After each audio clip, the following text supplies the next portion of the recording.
Salam, selamat pagi jemaat Tuhan yang kekasih dalam Yesus Kristus. Kita patut bersyukur kepada Tuhan pada pagi hari ini karena kita dapat menikmati hadirat Tuhan, memuji, menyembah Tuhan pada hari Minggu. Dan pada hari ini kita memperingati hari turunnya Roh Kudus ke dalam dunia ini. 10 hari setelah kenaikan Kristus ke sorga, maka Roh Kudus turun ke dalam dunia menyertai setiap orang yang percaya kepada Yesus Kristus menjadi Tuhan dan Juru Selamatnya. Dan baik, kita akan bersama-sama mendengarkan kebenaran firman Tuhan. Sebelumnya kita datang kepada Tuhan dalam doa. Mari kita berdoa. Bapa di sorga, Bapa yang mengasihi kami, Bapa yang kami sembah dalam nama Yesus Tuhan dan Juru Selamat kami bersyukur kepada Tuhan pada pagi hari yang indah ini. Besar setiamu bagi kami yang sudah memberkati kehidupan setiap pribadi kami dan keluarga kami masing-masing, sehingga kami ada sebagaimana kami ada. Kami bersyukur kepada Tuhan pada pagi hari yang indah ini. Kami dapat menikmati hadirat Tuhan, memuji, menyembah Tuhan. Kini saatnya kami akan merenungkan kebenaran firman-Mu. Biarlah kuasa Roh Kudus menolong kami, membuka hati dan pikiran kami, agar kami memahami kehendak Tuhan melalui kebenaran firman Tuhan yang kami pelajari bersama. Urapi hamba dengan hikmat-Mu ya Tuhan, sehingga berkata-kata sesuai dengan kehendak-Mu. Biarlah saat firman Tuhan disampaikan, nama Tuhan diagungkan, dipuji, ditinggikan, nama Tuhan dimuliakan dan dimasyurkan. Dalam nama Yesus kami berdoa. Amin. Jemaat Tuhan yang kekasih dalam Yesus Kristus, kita akan belajar firman Tuhan pada hari ini dari Injil Yohanes pasal yang ke-16 ayat 7 sampai ayat yang ke-15. Sekali lagi, Injil Yohanes pasal 16 ayat 7 sampai ayat yang ke-15. Demikian firman Tuhan. Namun benar yang kukatakan ini kepadamu adalah lebih berguna bagi kamu jika aku pergi. Sebab jikalau aku tidak pergi, penghibur itu tidak akan datang kepadamu. Tetapi jikalau aku pergi, aku akan mengutus dia kepadamu. Dan kalau ia datang, ia akan menginsafkan dunia akan dosa, kebenaran dan penghakiman. Akan dosa, karena mereka tetap tidak percaya kepadaku. Akan kebenaran, karena aku pergi kepada Bapa dan kamu tidak melihat aku lagi. Akan penghakiman, karena penguasa dunia ini telah dihukum. Masih banyak hal yang harus kukatakan kepadamu, tetapi sekarang kamu belum dapat menanggungnya.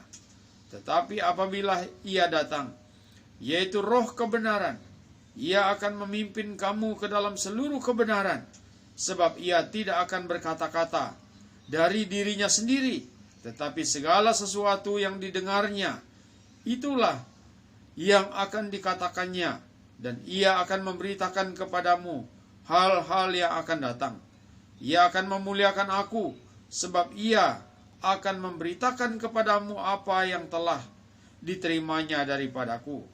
Segala sesuatu yang Bapa punya adalah aku punya.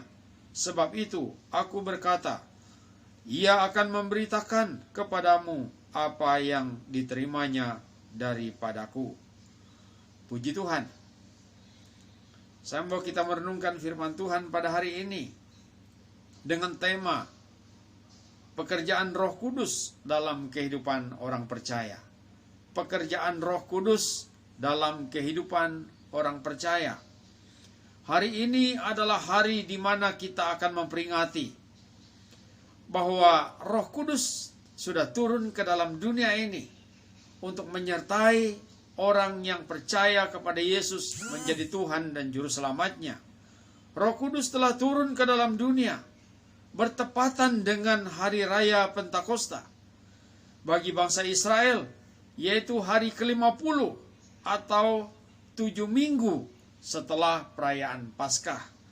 Jemaat Tuhan yang kekasih dalam Yesus Kristus, bahwa setelah 10 hari Tuhan Yesus naik ke surga, maka Roh Kudus turun ke dalam dunia ini. Karena itu pada hari ini kita akan merenungkan firman Tuhan ini. Dan saya membawa kita merenungkan, kalau Roh Kudus turun ke dalam dunia ini, maka apakah pekerjaan Roh Kudus dalam kehidupan kita sebagai orang yang percaya kepada Yesus Kristus menjadi Tuhan dan Juru Selamat kita? Yang pertama, pekerjaan Roh Kudus adalah menjadi penolong bagi orang percaya.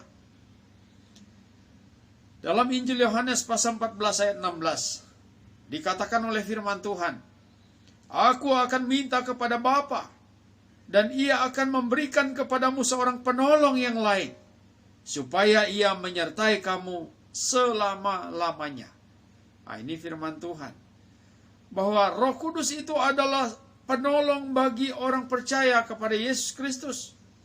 Jadi Roh Kudus itu menyertai orang percaya selama kita hidup dalam dunia ini, bahkan sampai ke dalam surga yang kekal. Roh Kudus selalu menyertai dan menolong kita. Sebagai penolong, maka Roh Kudus itu disebut juga penghibur bagi orang percaya. Dia penghibur sejati bagi kita, yang memberi kita kekuatan ketika kita lemah. Dia memberi kita penghiburan ketika kita mengalami suasana duka. Dia memberi kita semangat yang baru dikala kita memiliki iman yang letih dan lesu. Dan sebagai penolong, Roh Kudus juga membimbing kita, menuntun kita, memimpin kita untuk hidup dalam seluruh kebenaran Allah. Jadi ini pekerjaan Roh Kudus dalam kehidupan orang percaya sebagai penolong. Dan sebagai penolong, maka Roh Kudus juga menginsafkan, menyadarkan manusia akan dosa, akan kebenaran, dan penghakiman. Jadi Roh Kudus inilah yang selalu mengingatkan kita, menyadarkan kita, sehingga kita sadar akan dosa itu. Ketika kita berdosa, maka kita akan sadar dan bertobat. Dan supaya kita hidup dalam kebenaran Allah. Dan supaya kita siap menghadap penghakiman Tuhan dalam hidup ini. Itu pekerjaan Roh Kudus yang pertama sebagai penolong bagi orang percaya. Kemudian yang kedua, pekerjaan Roh Kudus dalam kehidupan orang percaya yang kedua adalah melengkapi orang percaya dengan kuasa Allah. Dalam dunia ini kita tidak memiliki kekuatan. Kita tidak memiliki kuasa dalam menjalani hidup kita. Tetapi dalam Kisah Para Rasul pasal 1 ayat 8 berkata, Tetapi kamu akan menerima kuasa kalau Roh Kudus turun ke atas kamu, dan kamu akan menjadi saksiku di Yerusalem dan di seluruh Yudea dan di Samaria dan sampai ke ujung bumi. Roh Kudus memberi kuasa bagi orang percaya untuk menjalani hidupnya di dalam dunia ini. Memiliki kuasa untuk menjadi saksi Kristus. Memiliki kuasa untuk mengusir setan. Memiliki kuasa untuk melakukan mujizat. Jadi ini yang kedua. Bahwa Roh Kudus turun ke dalam dunia. Memberi kuasa bagi orang yang percaya kepada Yesus Kristus untuk menjalani hidup di dalam dunia ini.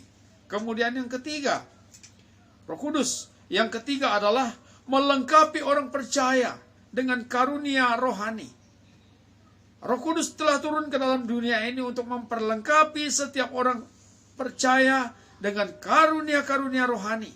Orang percaya dapat hidup memuliakan Allah melalui talenta yang dimilikinya, yang diberikan oleh Roh Kudus kepadanya. Kalau kita lihat dalam Roma pasal 12 ayat 6 sampai 8, banyak talenta yang disebut di sana. Ada talenta bernubuat, ada talenta untuk melayani, ada talenta untuk mengajar, menasihati, membagi-bagikan sesuatu, talenta untuk memimpin, talenta kemurahan. Dan dalam 1 Korintus pasal 12 ayat 8 sampai 10, Roh Kudus juga memberi karunia berkata-kata dengan hikmat, berkata-kata dengan pengetahuan, talenta iman, talenta menyembuhkan, kuasa untuk mengadakan mujizat, bernubuat, membedakan bermacam-macam roh, berkata-kata dengan bahasa roh, menafsirkan bahasa roh. Dan dalam 1 Korintus pasal 12 ayat 11 dikatakan, tetapi semuanya ini dikerjakan oleh Roh yang satu dan yang sama, yang memberikan karunia kepada tiap-tiap orang secara khusus seperti yang dikehendakinya. Jadi Roh Kudus itu memberi talenta kepada orang percaya sesuai dengan kehendak Roh itu sendiri. Sesuai dengan kehendak Tuhan sendiri. Talenta yang kita terima dari Tuhan sudah dipercayakan oleh Tuhan melalui Roh Kudus sesuai dengan kehendaknya sendiri kepada setiap orang percaya. Kemudian yang keempat adalah memenuhi orang percaya dengan buah Roh. Memenuhi kehidupan orang percaya dengan buah Roh. Roh Kudus memenuhi hidup kita, membimbing kita, menuntun kita, serta memimpin kita kepada kebenaran Allah. Sehingga kita hidup dalam kekudusan, kita hidup dalam kebenaran, kita hidup sesuai dengan kehendak Tuhan. Kita hidup dipenuhi oleh buah Roh. Buah Roh dikatakan di dalam Galatia pasal 5 ayat 22 dan 23. Dikatakan oleh firman Tuhan, tetapi buah Roh ialah kasih, sukacita, damai sejahtera, kesabaran, kemurahan, kebaikan, kesetiaan, kelemah lembutan, penguasaan diri. Roh Kudus memenuhi kehidupan orang percaya dengan buah Roh, sehingga orang percaya itu dapat menjadi garam dan terang bagi dunia ini. Orang percaya dapat menjadi berkat bagi semua orang yang ada di sekitarnya. Jadi inilah jemaat Tuhan yang kekasih dalam Yesus Kristus. Pekerjaan Roh Kudus bagi orang percaya di dalam dunia ini adalah menjadi penolong bagi orang percaya untuk hidup dalam kebenaran Allah, untuk hidup memuliakan Allah selama-lamanya. Roh Kudus adalah memberi kuasa bagi orang percaya untuk menjalani hidup, sehingga orang percaya itu dan kita semua kuat dalam menjalani hidup di dunia ini. Roh Kudus melengkapi orang percaya dengan karunia-karunia rohani. Ada kekuatan, ada kesempatan bagi kita untuk melayani Tuhan selama kita hidup dalam dunia ini. Dan Roh Kudus memenuhi kehidupan orang percaya dengan buah Roh, sehingga kita selalu hidup kudus, hidup benar di hadapan Allah, hidup berkenan kepada Allah, dan hidup memuliakan Allah sampai selama-lamanya. Jadi inilah pekerjaan Roh Kudus dalam kehidupan kita, yang memimpin kita kepada hidup yang memuliakan Allah sampai selama-lamanya. Demikianlah firman Tuhan yang kita renungkan pada hari ini, yang kiranya memberkati setiap pribadi kita. Kita tahu peranan Roh Kudus di dalam kehidupan kita, menjadi penolong bagi kita, memberi kuasa bagi kita menjalani hidup, melengkapi kita dengan karunia Roh, dan memenuhi kita dengan buah Roh. Demikian firman Tuhan. Tuhan Yesus dimuliakan dan kita semua diberkati. Mari kita berdoa. Bapa di sorga, kami bersyukur karena kami dapat merenungkan kebenaran firman Tuhan. Biarlah kuasa Roh Kudus menolong kami. Kuasa Roh Kudus yang telah turun ke dalam dunia dan ada dalam kehidupan kami, yang memenuhi kehidupan kami, yang memimpin, membimbing, menuntun hidup kami untuk hidup dalam kebenaran-Mu.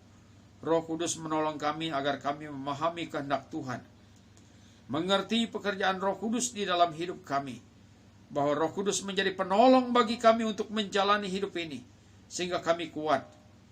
Roh Kudus melengkapi kami dengan karunia-karunia Roh, sehingga kami dapat melayani Tuhan selama kami hidup dalam dunia ini.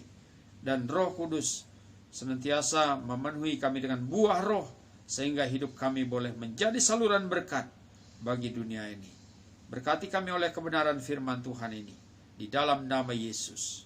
Haleluya. Amin. Demikianlah firman Tuhan untuk kita pada hari ini. Selamat hari Minggu. Tuhan Yesus memberkati kita semua.